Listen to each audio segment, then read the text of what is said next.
मुसलमान किसी भी मसले पर हुकूमत की पॉलिसी के या कोई मामला पेश आता है एहतजाज करते हैं, तो अब ये जो इजरायली टैक्टिस है बुलडोज़र चलाने की उनके मकामों की, ये यहाँ पे लाई गई है कि उनके 2 4 10 ऐसे लोग हैं जो पढ़े लिखे हैं और वो इस चीज़ पे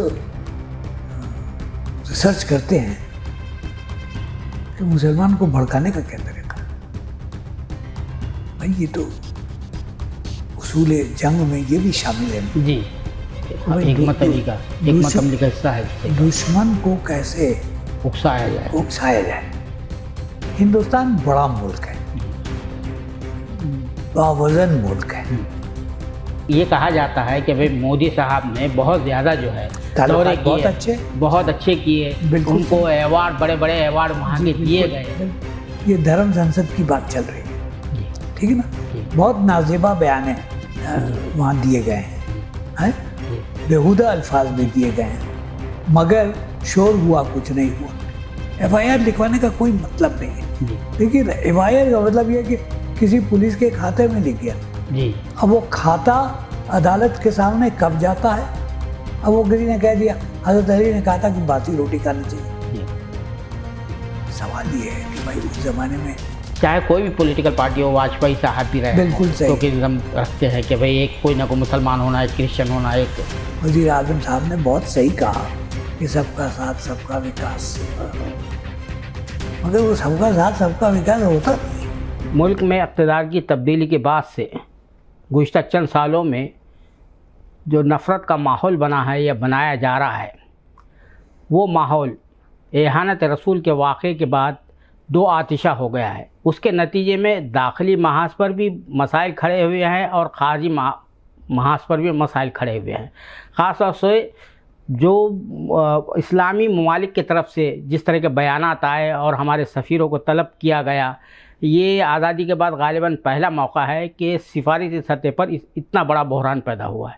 उसी हवाले से आज हमारे साथ बात करने के लिए मौजूद है मुल्क के साबिक़ नायब सदर जमहूरिया मोहम्मद हामिद अंसारी साहब, जो एक जहांदीदा सिफारतकार भी रहे हैं और उन्होंने इंडिया की हर महाज पर जो है सिफारती महाज पर बहुत ही मौसर अंदाज में, बहुत ही खूबसूरत अंदाज में नुमाइंदगी की है और हिंदुस्तान के वक़ार पर कभी भी आँच आने नहीं दी है।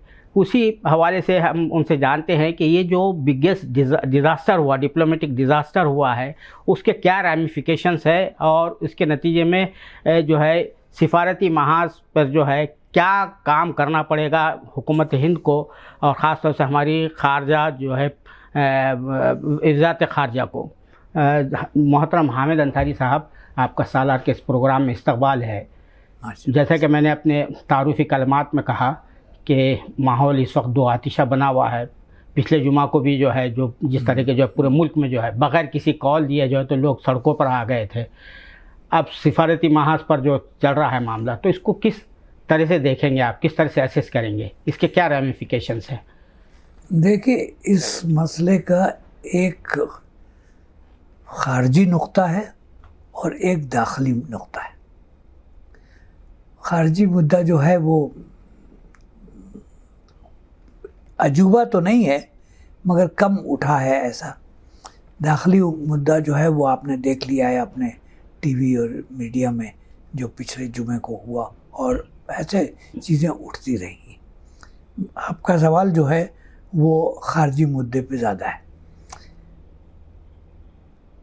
देखिए, मुल्कों के दरमियान सफारती ताल्लुकात में कभी कभार ऐसे मौजू उठते हैं जिसमें कि इख्तलाफ राय होता है और उसको हल करने के लिए या उसका जवाब देने के लिए उसके तरीक़े भी हैं। तो अगर आपने कुछ कहा है और मुझे वो पसंद नहीं है, तो मैं आपसे पहला कदम तो यह है कि मैं आपसे बातचीत करके उसको ख़त्म कर दूं, वजाहत कर दूं, सफाई दे दूं।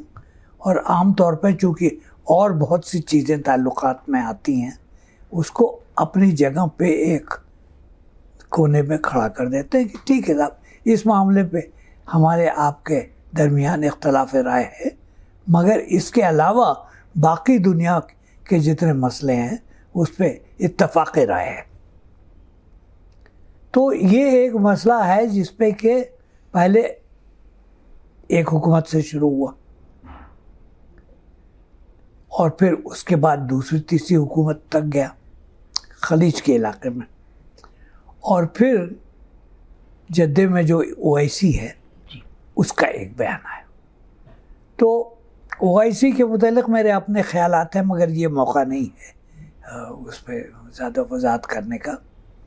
मगर वो ओआईसी कोशिश ये करती है, उसके जो कितना 57 मेंबर है, कि उनमें एक इत्तफाक़ राय हो और उसके बाद वो एक बयान जारी करते हैं, और वो बयान ऐसा होता है कि उसमें आपकी राय, मेरी राय और तमाम 51 आदमियों की राय सब आ जाती है।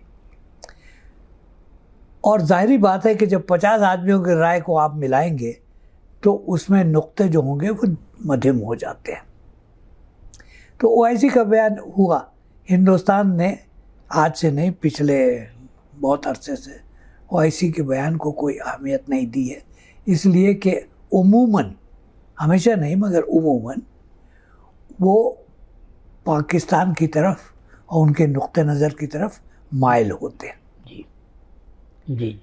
तो ठीक है, ओआईसी ने बयान दे दिया, मगर जो चीज़ हमारे लिए जिसका नोटिस लिया गया वो ये है कि खाड़ी के देशों में और उसके अलावा कुछ और देशों में, मसलन इंडोनेशिया, मलेशिया भी है, मलेशिया भी, जिन्हें आबादी के हिसाब से इंडोनेशिया दुनिया का सबसे बड़ा मुल्क है, जिसमें कि मुसलमानों की सबसे ज़्यादा आबादी है। जी। मलेशिया बड़ा मुल्क है। हकीकत यह है कि अगर दुनियावी सतह पे देखा जाए तो एशिया में तकरीबन 70% मुसलमान जी रहते हैं, समझे। आप इंडोनेशिया से शुरू कीजिए, बांग्लादेश पे आइए, हिंदुस्तान पे आइए, पाकिस्तान पे आइए, ईरान पे जाइए, तुर्की पे जाइए, ये तो बड़े बड़े मुल्क हैं। तो यमन है, अच्छा, चीन में बहुत मुसलमान हैं, मगर कोई सरकारी आंकड़े नहीं हैं कि कितने हैं, मगर क़यासन लोग कहते हैं कि 40-50 मिलियन हैं। तो इन सबको जब मिला लेते हैं तो इनकी आबादी अरब देशों की आबादी से बहुत ज़्यादा है। समझे, नाम ज़्यादा अरब मुल्कों का है, इसलिए कि वहाँ लोग ज़ियारत के लिए जाते हैं, हज के लिए जाते हैं, वगैरह वगैरह, ज़ुबान की बात है। तो ये है किस्सा। अब वो उन मुल्कों ने जो बयान दिया है वो ठीक है, भारत सरकार उसका कहीं ना कहीं जवाब दे देगी, किसी न किसी तरीके से जवाब दे देगी। होगा ये कि सफीर जाके वो काम करेंगे जो सफारत का काम होता है। लेकिन आप देखते हैं कि ओआईसी का बयान आता है, गल्फ कॉरपोरेशन काउंसिल का बयान आता है, जीसीसी का बयान आता है, यूएनओ का भी बयान आता है, 3 बड़ी ऑर्गेनाइजेशन का बयान आता है। आप तीनों बयानात को जो है हमारी जो है जो बताया गया है कि मस्कुलर जो है डिप्लोमेसी जो चल रही है, आपने रिजेक्ट कर दिया, समरीली रिजेक्ट कर दिया। और जबकि इंडिविजुअल छोटे छोटे कंट्री जो है आपको जब कर रहे हैं, बुलाकर डिमार्च दे रहे हैं, इंतबाही नोट दे रहे हैं, तो आप उनसे जो है तो वो कर रहे हैं। लेकिन एक ऑर्गेनाइजेशन लेवल पर जो है एक फोरम को जो है तो आप जिस तरह से कर रहे हैं, तो इसका एक जो मैसेज गया है वो जो साबित सिफारतकार है उनका कहना है कि बहुत गलत मैसेज गया है। तो आप इस पर क्या कहेंगे बहैसियत आप, क्योंकि आप भी सऊदी अरब में रहे हैं, ईरान में रहे हैं, खलीज के कई मुल्कों में रहे हैं और उन उमूर पर, एशियाई उमूर पर, मगरबी एशिया के उमूर पर बड़ी दस्तरस रखते हैं, महारत रखते हैं, तो इसके क्या हो जाएंगे? देखिए, जब कभी भी ऐसा मैसेज आता है तो सफारतकारों का या वजारत खारजिया का काम ये होता है कि उसको तराजू में तौले कि इसका मकसद क्या है। एक लफ्ज़ी मतलब होता है, वो तो बहुत वाज़ेह होता है, सब पब्लिक जानती है क्या है, मगर एक असली वो है, कोई अमली जामा वो मैसेज पहुंचाता है या नहीं पहुंचाता है, वो देखने की चीज़। अमली जामा का क्या मतलब है कि सियासी पॉलिसी पर इक़्तिसादी पॉलिसी पर, तिजारती पॉलिसी पे उसका कोई असर होता है या नहीं होता है। ये काम हर वजारत ख़ारिजिया खामोशी से करती है और उसके बाद लीडरान कौम को बताती हैं कि साहब इसका ये असर है और इसलिए ये करना चाहिए, ये नहीं करना चाहिए। तो वो काम हमारे यहाँ भी हुआ होगा, समझे। मगर अब उन्होंने क्या राय दी, नतीजा उस राय का हम देख रहे हैं। अब तक सियासी तौर पे हमारे लीडरान कौम ने एक लफ्ज़ नहीं कहा है उसके ऊपर। न वज़ीर आज़म ने कुछ कहा है, न वज़ीर दाखिलिया ने कुछ कहा है, न वज़ीर ख़ारिजिया ने कुछ कहा है, न पार्टी के जो तर्जुमान है, चीफ तर्जुमान है, जो है बड़े प्रेसिडेंट जो हैं, जी उन्होंने कुछ कहा है। जी। तो अब इससे अगर ये नतीजा निकाला जाए कि एक चीज़ थी बतौर हवा के उड़ गई, एक फॉर्मेलिटी कर ली गई है। हाँ। तो अब ये जो है आपके ज़माने में जिस तरह की डिप्लोमेसी होती थी, वज़ारत ख़ारिजा की जो पॉलिसी बनती थी, वो डोमेस्टिक जो है यहाँ की जो सिचुएशन से उसको क्लब नहीं किया जाता था। यानी डोमेस्टिक पॉलिटिक्स जो है अब जो है ख़ारिजा पॉलिसी पर हावी हो गई है और उसको बहुत ही पर्सनलाइज भी कर दिया गया है, ख़ारिजा पॉलिसी को पर्सनलाइज भी कर दिया गया है। तो इसके जो असरात नज़र आ रहे हैं, तो उसको किस तरह से देखते हैं आप कि आप वो रिलीजियस कमीशन की रिपोर्ट आती है अमेरिका की, फिर वहाँ का जो है ख़ारिजा सेक्रेटरी जो है तो उसको रिलीज़ करता है, बयान जारी हो जाता है, एक जो है सरकारी पार्टी का सरकारी तर्जुमान जिस तरह से होता है कि ये वोट बैंक पॉलिटिक्स के लिए है, ये रिपोर्ट है। तो ये जो जिस तरह की जो बातें हो रही है, तो इसके जो है क्या लॉन्ग टर्म में होने वाले वक्ती तौर पर कुछ नज़र नहीं आएगा, लेकिन लॉन्ग टर्म के जो असरात है आप इस पर किस तरह से इसको देखेंगे, ये जो सिचुएशन है। जो अमेरिका में जो रिपोर्ट शाया हुई है जी, उसका असर जी, अमेरिका के उस पे पॉलिसी पे कहीं ना कहीं तो पड़ता है। ख़ास तौर पे वो रिपोर्ट जो है वो उनकी कांग्रेस को दी गई, यानी पार्लियामेंट को दी गई। तो कांग्रेस में जैसा कि आप जानते हैं बखूबी कि पार्टीज़ हैं, एक पार्टी का एक रुझान है, दूसरी पार्टी का दूसरा रुझान है। हमारे उसमें दोस्त भी हैं और दुश्मन भी है। तो देखना हो, देखिए हिंदुस्तान बड़ा मुल्क है, बावज़न मुल्क है, दूसरों को भी हमारी ज़रूरत है, सियासी ज़रूरत हो या इक़्तिसादी ज़रूरत हो, तिजारती ज़रूरत हो, मगर ज़रूरत है। उसकी अहमियत जो है वो बड़े मुल्क भी समझते हैं, चीन भी समझता है, रूस भी समझता है, अमेरिका भी समझता है, यूरोप भी समझता है। तो हर हुकूमत में इस मसले को लेकर तराजू में तौला जा रहा होगा कि भाई देखें इसका क्या असर पड़ता है। क्या कुवैत की पॉलिसी में हिंदुस्तान और हिंदुस्तानियों की तरफ कोई फ़र्क हुआ है या नहीं हुआ है। कुछ अरसे पहले ग़ालिबन कुवैत में भी हुआ था और शारजा में हुआ था। शारजा में एक शहज़ादी थी, उन्होंने एक बयान दिया था, वो सरकारी बयान नहीं था, वो उनका ज़ाती बयान था, मगर उसका मतलब ये था कि वो एक इज़हार राय कर रही हैं और लोग भी उसमें मुत्तफ़िक़ हैं। इसी तरह से कुवैत में कुछ बयानात दिए गए थे जो कि उनके मेंबरान पार्लियामेंट ने दिए थे, वो भी सरकारी नहीं थे, मगर उनका कुछ थोड़ा इन्फ्लुएंस का अंदाज़ा होता है कि इस पर उनके समाज में इस पर कुछ चर्चा हुई होगी। जी, तो अभी ये तो आ रही बात आप जो जिस तरह से मैंने बताया। एक और चीज़ जो देखने में आई पहली मर्तबा, जैसा चाइना की कम्युनिस्ट पार्टी का जो मॉडल है कि भाई उनके जो मेंबर जो है वो सिफारतकार भी बनते हैं, तो ज़ाहिर बात है पार्टी और हुकूमत एक ही होती है वहाँ पर।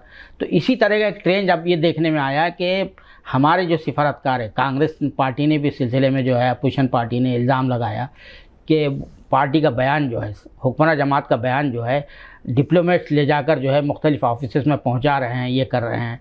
और जिस तरह से वो जो क़तर में जो हमारे डिप्लोमेट थे, इन्वॉय थे, जो बयान दिया कि फ्रिंज एलिमेंट है, यानी एक सरकारी पार्टी का जो एक सियासी तौर बयान दिया गया, तो काफ़ी लेदी हुई।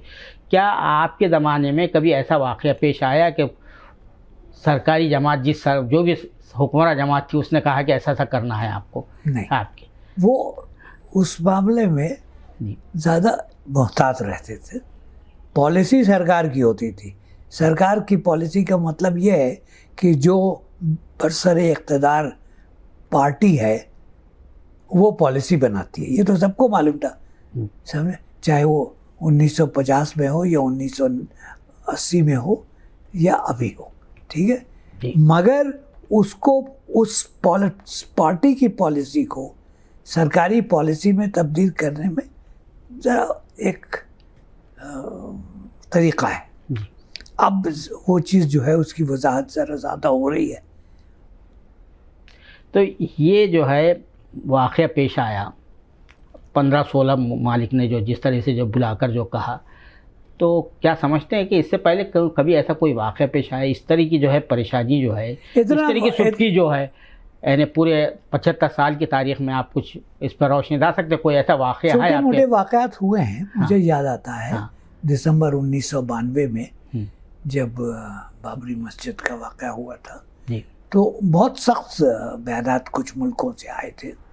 मैं उस ज़माने में ईरान में सफ़ीर था। बहुत सख्त कलामी हुई थी वहाँ पे, समझा। बाकायदा अखबारों में एहतजाज हुआ था, टेलीविज़न प्रोग्राम्स पे हुआ था। फ़र्क ये था कि ताल्लुकात अच्छे थे, तो मैंने उनके वज़ीर ख़ारिजा से कहा कि भाई आपको जो कहना था आपने कह लिया है, दोस्ती का तकाज़ा ये है कि मुझे भी मौका दिया जाए। तो बोले आप हमारे अखबार को इंटरव्यू दे दीजिए। तो मैंने कहा नहीं, आपकी बात जो है वो टेलीविज़न पे आई है। तो उन्होंने मान ली। उन्होंने मुझे मौका दिया वहाँ मुकामी टेलीविज़न को कि मैं उनको अपनी बात बता दूँ। तो ये सब मुनहसर है इस बात पे कि बाहमी ताल्लुकात कैसे हैं। अगर ताल्लुकात अच्छे हैं तो रास्ते आसानी से निकल आते हैं। अगर ताल्लुकात ऐसे ही वैसे हैं तो फिर ज़रा थोड़े सा तो आप जैसे कह रहे हैं ना ताल्लुकात अच्छे थे, तो अब तो ये कहा जाता है कि भाई मोदी साहब ने बहुत ज़्यादा जो है दौरे किए, बहुत अच्छे किए, उनको अवार्ड, बड़े बड़े अवार्ड वहाँ के दिए गए। लेकिन एकदम जो आउटबर्स्ट जो हुआ एक मामला जो है, तो क्या ये वहाँ के आवाम के जज्बात के नतीजे में ये सोशल मीडिया है, क्योंकि उनको अपने इजहार का मौका नहीं मिलता था, सोशल मीडिया से उनको इजहार का मौका मिल रहा है। सप्रेस सोसाइटी है वहाँ पे, कोई डेमोक्रेसी वगैरह तो है नहीं है। सही।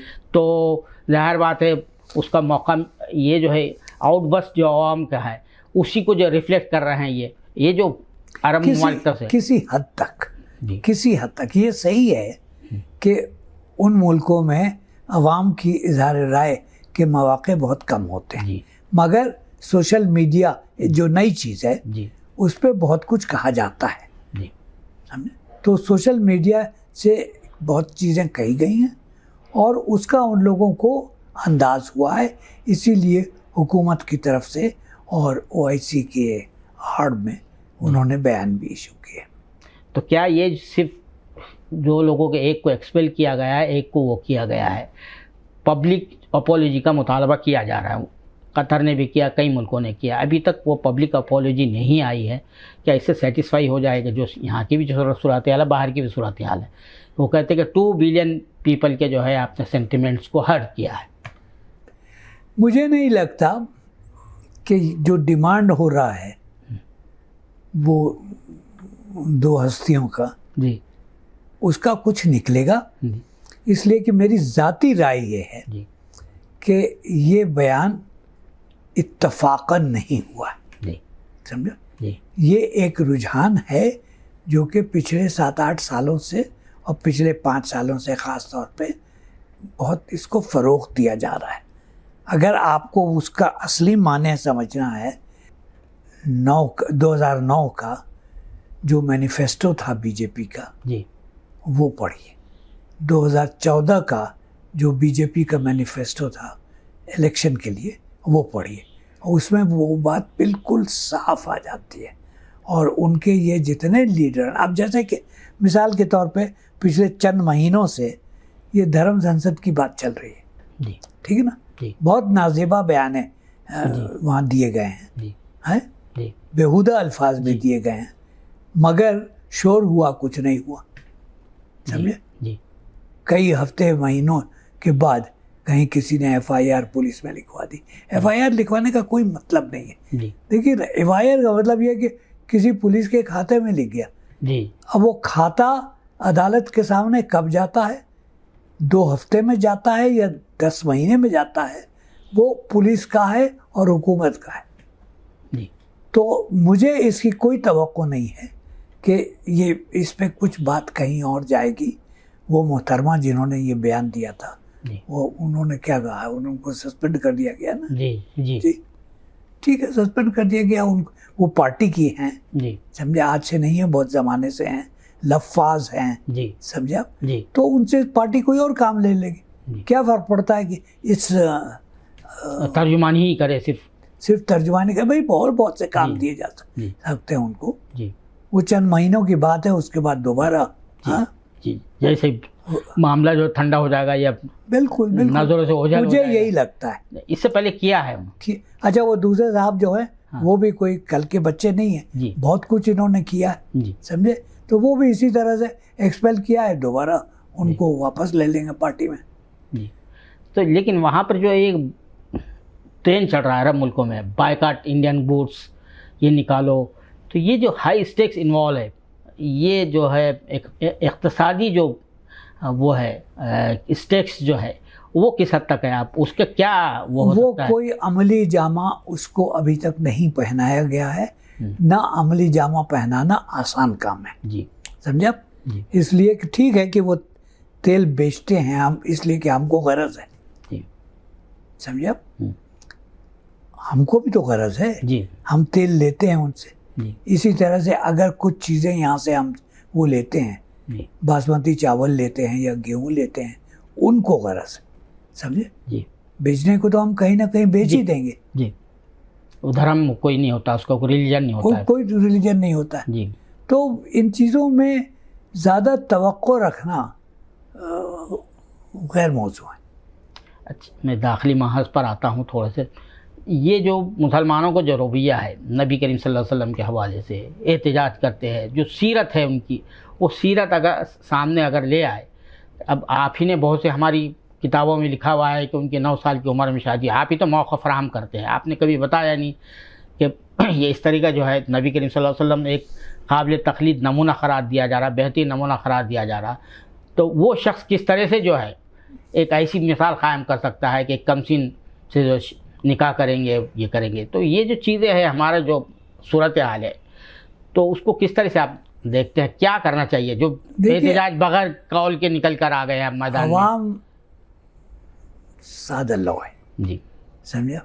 उसको बचपन से ये बताया गया है जी, कि रसूल की शख्सियत पे आँच नहीं आनी चाहिए। जी, फ़ारसी की एक मसल भी है कि खुदा के मामले में आप दीवानगी का इज़हार कर सकते हैं, मगर रसूल के मामले में होशियारी से काम लीजिए। जी, तो ये तो एक अवाम का जज्बा है। अब आपको क्या मालूम है कि 700 साल या 1600 साल पहले क्या हुआ, जी, समझे। सही बात। तो कहते हैं साहब हमारी किताबें पढ़िए, तो हमारी एक किताब तो है नहीं। यहाँ पे उलमाए दीन सही बुखारी पे जी, ज़्यादा वज़न डालते हैं, मगर सही बुखारी तो एक सही है ना, जी, अहादीस का एक मजमुआ है, जी, दूसरी अहादीस है, जी, समझे आप। तो वो दूसरी अहादीस का आप क्या करेंगे? अब उनका वज़न कौन करता है, वो तो सिर्फ उलमाए दीन कर सकते हैं, जी, समझे आप। मुझे याद है बहुत अरसा हुआ, एक हिंदुस्तानी तालिब इल्म मदीना इस्लामिक यूनिवर्सिटी में पढ़ते थे, तो मैंने उनसे पूछा कि भाई यहाँ आपका आना कैसे हुआ। बोले साहब स्कॉलरशिप मिलता है। जी, अच्छी बात है। और बोले कि इसके बाद फिर कुछ तबलीग में नौकरी भी मिलने की उम्मीद होती है। तो मैंने कहा और भी बेहतर है, मगर आपने क्या नई चीज़ सीखी? तो बहुत पानीखेज उन्होंने जवाब दिया। जी उन्होंने कहा वहाँ तो हम 4-5 किताबें पढ़ते थे, जी यहाँ एक किताब पढ़ाई जाती है, ये फ़र्क है। जी तो देखिए, उलूम इस्लामिया में कोई एक किताब नहीं है, किताब एक किताब है, उसके एक सफ़े पर हदीस बुखारी भी 9 जिल्दों में है, जी समझे आप? जी हदीस मुस्लिम जो है जी वो भी 8-9 जिल्दों में है, जी और बहुत सी हदीस की किताबें हैं। तो उसको कौन जानता है? बहुत कम लोग जानते हैं, समझे? जी तो इस चीज़ को एहतराम ज़रूर करना चाहिए, मगर एहतराम का ये मतलब नहीं है कि भाई आप हर चीज़ को गॉस्पेल ट्रूथ समझे। न सिर्फ गॉस्पेल ट्रूथ, हर चीज़ पे खुर्दबीन लगाए। जी भाई ये तो सब हर मुसलमान जानता है जी कि साहब आप वुज़ू करके नमाज पढ़ेंगे, जी ठीक है? अच्छा, मौसम के लिहाज से आम तौर पे हम लोग सब दिन में एक बार तो गुस्ल करते हैं, जी ठीक है? मगर अगर मौसम बहुत ठंडा है, बहुत ख़राब है, तो वो गुस्ल तो आसानी से नहीं होता, समझा? तो अब ये कोई हदीस तलाश करना कि साहब हज़रत फ़लाँ दिन में 2 बार गुस्ल करते थे या 4 बार गुस्ल करते थे, इसका तो कोई मतलब नहीं है ना। जी तो इन चीज़ों पे नहीं जाना चाहिए। देखिए, कौन क्या खाना था, क्या खाते थे, हम लोगों को अंदाज नहीं है। अब वो किसी ने कह दिया, हज़रत अली ने कहा था कि बासी रोटी खानी चाहिए। जी सवाल ये है कि भाई उस ज़माने में रोटी जो हमारी तरह की रोटी है जी होती थी या नहीं होती थी, उन तक पहुंचती थी या नहीं पहुंचती थी? सीधे साधे लोग थे, रेगिस्तान में रहते थे, जी समझे? जी। तो जो उनको मिलता था वो खा लेते थे। क्या खाते थे अब ये तो किसी को नहीं मालूम है। जी कौरमा खाते थे या नहीं खाते थे, नारी खाते थे या नहीं खाते। सही। तो ये इन चीज़ों में ज़रा मोहतात रहने की ज़रूरत है, और तफ्तीश एक नुक्ते से आगे नहीं जानी चाहिए। सही। शख्सियत पे जो है इन्वेस्टिगेशन, वो एक नुक्ते के आगे नहीं जाना चाहिए, और ख़ास तौर पे ऐसी हस्तियों की जिनमें सबसे ऊंचा दर्जा रसूल का है, उसमें एक मौके पे ठीक है, उन्होंने बताया कि भाई नमाज कैसे पढ़नी है, बिल्कुल दुरुस्त है, आप उसको समझिए और फॉलो कीजिए। अच्छा, ये जो है मुसलमान किसी भी मसले पर हुकूमत की पॉलिसी के या कोई मामला पेश आता है, एहतजाज करते हैं, तो अब ये जो इजरायली टैक्टिस है बुलडोज़र चलाने की उनके मकानों की, ये यहाँ पे लाई गई है। जो कल का वाक़या है इलाहाबाद में, जिन साहब का मकान गिराया गया, उनका किसी तरह से कोई एहतजाज से कोई ताल्लुक़ नहीं था, लेकिन उनको पुराने मामले से जो है तो निशाने पे रखा हुआ था। अब जो है उनका मकान गिरा दिया गया है, और यहाँ का जो सिविल सोसाइटी है या पॉलिटिकल पार्टीज़, अपोजिशन की जो पॉलिटिकल पार्टीज़ है, वो खामोश बैठे हुए अपने मफादात के तहत ही बात करते हैं, वरना कुछ बोलते नहीं है। या मुसलमान जो मेम्बरान बड़े मुसलमान बड़े बिछे जाते हैं कि मुसलमान मुंतखब होकर आया, मुसलमान मुंतखब होता है। कोई एक मुसलमान मेंबर, वहाँ से कई मेंबरान पार्लियामेंट है, MLAs है मुसलमान है, कोई बोलने को तैयार नहीं है। तो अब इसके नतीजे में होता ये है कि ये जो बयानिया जो है हमारे ओवैसी साहब का बयानिया है, उसको जो है तो तक़वियत मिलती है। तो इसको क्या कहेंगे आप, किस तरह से देखेंगे ये जो? भाई देखिए, आपको अपना निज़ाम समझना होगा जी जो सियासी निज़ाम इस वक्त है जी और जो बरसरे इक़्तिदार पार्टी है, उसका असली रुझान किधर है? वो अक़लियतों की तरफ नहीं है। वो ठीक है, वज़ीर आज़म साहब ने बहुत सही कहा कि सबका साथ सबका विकास, मगर वो सबका साथ सबका विकास होता नहीं है। समझे? आप उसकी तफ्तीश करनी है तो अमली जामला देखिए 2004 में जब UPA की गवर्नमेंट आई, डॉक्टर मनमोहन सिंह साहब की जी, तो उनके सामने ये मसाइल थे अक़लियतों के, तो उन्होंने एक कमेटी बना दी जिसका नाम है सच्चर कमेटी, जस्टिस सच्चर मालूम जी। उन्होंने एक रिपोर्ट दी, बहुत अच्छी रिपोर्ट दी, वो रिपोर्ट इतनी अच्छी क्यों थी? इसलिए कि वो प्रोफेशनली की गई थी।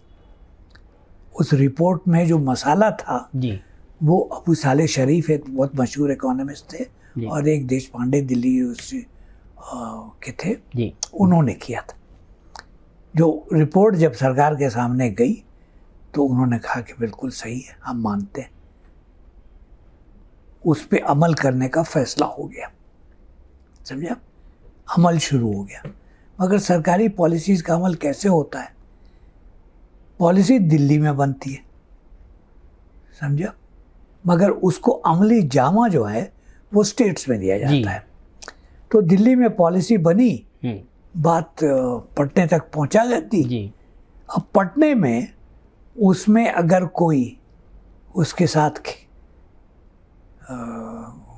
खिलवाड़ शुरू करता है, जी उसमें तरमीम करता है, तो सरकार दिल्ली में बैठी सरकार क्या करेगी? तो नतीजा क्या हुआ है कि सच्चर कमेटी की रिपोर्ट पे को अमली जामा सही तरीके से नहीं पहनाया गया।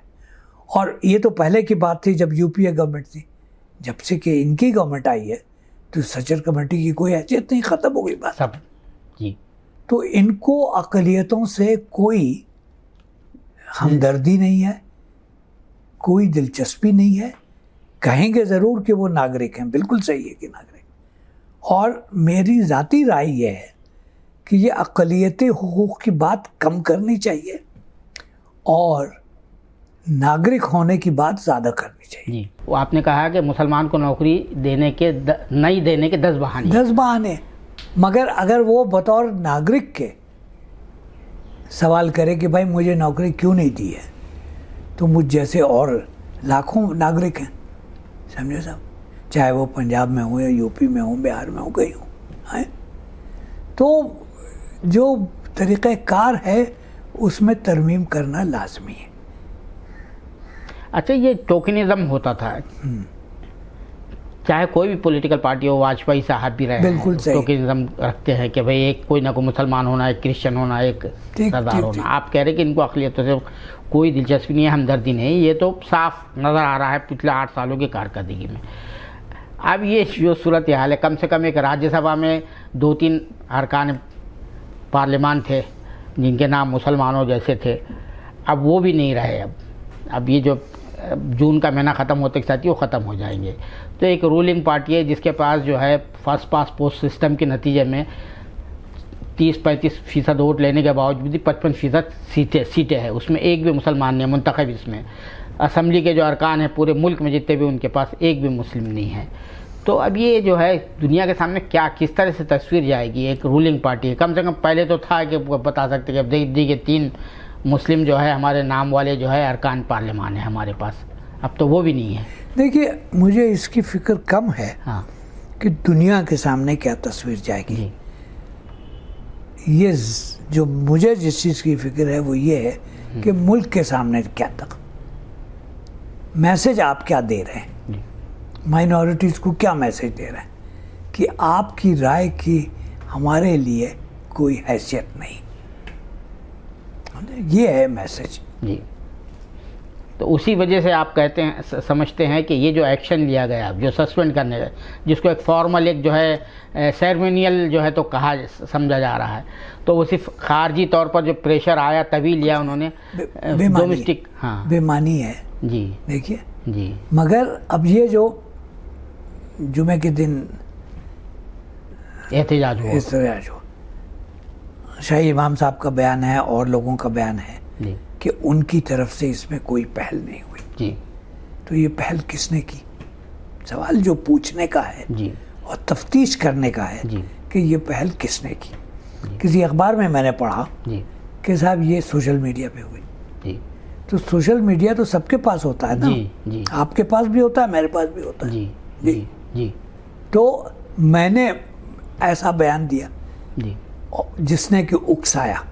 जी जी जी तो हम आप आम शहरी के तौर पे जी, तो ये कहेंगे कि साहब किसी गैर जिम्मेदाराना अंदाज में किसी ने कहा। मैं आपसे सवाल ये पूछता हूँ कि अगर कोई आपसे ये कहे जी कि साहब ये उकसाया सरकार ने, ये बयान उन्हीं के किसी खुफिया डिपार्टमेंट से निकला है। जी देखिए, एक मैगजीन निकलती है कैरावान, जी उसके इस महीने के जो इशू है जी उसमें एक बड़ा तफसीली बयान है और आंखें खुली रह जाती हैं जी कि कश्मीर में, श्रीनगर में एक बड़ा एहतजाज हुआ। वो एहतजाज किसने मुहैया किया? डीप स्टेट, हिंदुस्तान की फौज ने मुहैया किया। उन्होंने उनको वसाइल दिए, उनको बैनर्स दिए, पोस्टर दिए, सब कुछ दिए। बड़ी तशवीश की बात है जी ना? कोई अजूबा बात नहीं है, जी, ये जी। तो हुआ है दुनिया में, जी जी समझे? हमारे यहाँ भी हुआ है। जी तो अगर ये फौज कर सकती है जी तो मुकामी पुलिस भी कर सकती है। जी जी तो जो सोचने की चीज़ है वो ये है कि जो ये सोशल मीडिया पे जो हमारे पास पैगाम आते हैं, जी, इसकी तो तफ्तीश होना चाहिए। तफ्तीश होनी चाहिए। कैसे मालूम है कि जो पैगाम आया वो सही है गलत है, जी, कोई एक कारगर निज़ाम- है या जी, गैर कारगर है? जी जी देखिए, तो खेल बदल गया है। जी हमने अब जी हॉकी खेलने का एक तरीका है, जी गुल्ली डंडा खेलने का दूसरा तरीका है। जी जी जी तो गुल्ली डंडे को हॉकी की तरह नहीं खेला जा जी। सकता है। तो आखिर में आपका क्या मशवरा है इस वक्त जो सूरत हाल है, जो मुसलमानों की जो नफ्सियात, वो अकल मनफी से- नफ्सियात बहुत बन गई है, नौजवानों में बड़ा जो है तो गम व गुस्सा है, उसको किस तरह से वो किया जा सकता है कि कोई गलत रास्ते पे ना जाए, वो रेडिकलाइज ना हो। एक तबका, अक्सरियत का तबका तो रेडिकलाइज कर दिया है, वो जिस तरह की हरकतें कर रहा है, डी रेडिकलाइजेशन का उनके पास तो कोई प्रोग्राम नहीं है। तो हमारे नौजवान जो है रेडिकलाइज ना हो, उसके लिए क्या किया जाए? क्योंकि जो दिन रात उनको जिस तरह के जो है तो थपेड़ों से सामना करना पड़ रहा है। नुकसान उसमें किसका हो रहा है? इस नुक्ते से देखिए जी कि नुकसान किसका हो रहा है। हमारे नौजवानों का हो रहा है। जी जी समझे साहब? जी तो उससे गुरेज करना चाहिए, सोच समझ के कदम उठाना चाहिए। एहतजाज ज़रूर कीजिए मगर ढेलाबाजी मत कीजिए। जी भाई ढेलाबाजी होती है तो कैसे होती है? जी उसके लिए कुछ ना कुछ तैयारी होती है ना, जी तभी तो होती है। जी आम आदमी के पास ना ढेलों का ज़ख़ीरा होता है, ना जी। सड़क पे आपको ढेला जी का ज़ख़ीरा मिल जाएगा। जी जी तो ये है बात। जी बहुत सोच समझ के मुहतात रहने की ज़रूरत है। अपनी बात ज़रूर कहिए मगर उसका जो कहने का तरीका है उस पर गौर व फिक्र करने के बाद। जल्दबाजी में जज्बाती होकर कहने से कोई फ़ायदा नहीं। अपने उसूलों पे अमल कीजिए, समझा? जी। दीनी उसूल हो या इज्तिमाई उसूल हो, मगर दूसरों के भटकाने पे मत आइए। खेल क्या है? इस वक्त जो जमात पर सर इख्तदार है उसका खेल ये है, मेरी तवक्को है, मुझे मालूम नहीं है, जी कि उनके 2, 4, 10 ऐसे लोग हैं जो पढ़े लिखे हैं और वो इस चीज़ पे रिसर्च करते हैं कि मुसलमान को भड़काने का क्या तरीका है। भाई ये तो उसूल जंग में ये भी शामिल है ना। जी हाँ, भाई हिकमत अली का, हिकमत अमली का हिस्सा है। सही बात। दुश्मन को कैसे उकसाया जाए। उकसाया जाए, समझे साहब? वो कहाँ मैंने पढ़ा था, किसी किताब में लिखा है, अभी पढ़ा था। कोई चीनी जनरल था जी तो उसके शहर पे हमला हुआ तो उसने अपने कमांडर से कहा जी कि तुम दिफा कि वो छोड़ दो और बिल्कुल ये ऐलान कर दो कि हम नहीं लड़ेंगे, जी दरवाजे शहर के खोल दो। तो दुश्मन को बड़ा ताज्जुब हुआ। ताज्जुब के साथ साथ उन्होंने अपनी तैयारी भी ज़रा दबा दी, समझे? जी और जब मौका आया तो ये फिर लड़ने खड़े हो गए। तो अक्ल का दामन कभी नहीं छोड़ना चाहिए। बहुत शुक्रिया साला से बात करने के लिए मोहतरम हामिद अंसारी साहब। ये थे साबिक़ नायब सदर जमहूरिया मोहम्मद हामिद अंसारी साहब, जिनकी एक इल्मी शख्सियत है। सिफाती मैदान में भी इन्होंने अपना एक मुकाम बनाया है। उसी हवाले से ये हम सबको बता रहे थे कि हमें इस वक्त क्या करना चाहिए और जो डिप्लोमेटिक जो डिज़ास्टर हुआ है उसको किस तरह से दूर किया जा सकता है, और मुसलमानों को भी वो यही मशवरा दे रहे हैं, यही सलाह दे रहे हैं कि वो दुश्मन के जो है चालाकियों को समझे और उसके बाद ही उस पर रिएक्ट करे, उनके जो है उकसाने में, उनके इश्तियाल दिलाने में ना आए। कैमरामैन जीशान राही के साथ मैं अब्दुल बारी मसूद, नई दिल्ली।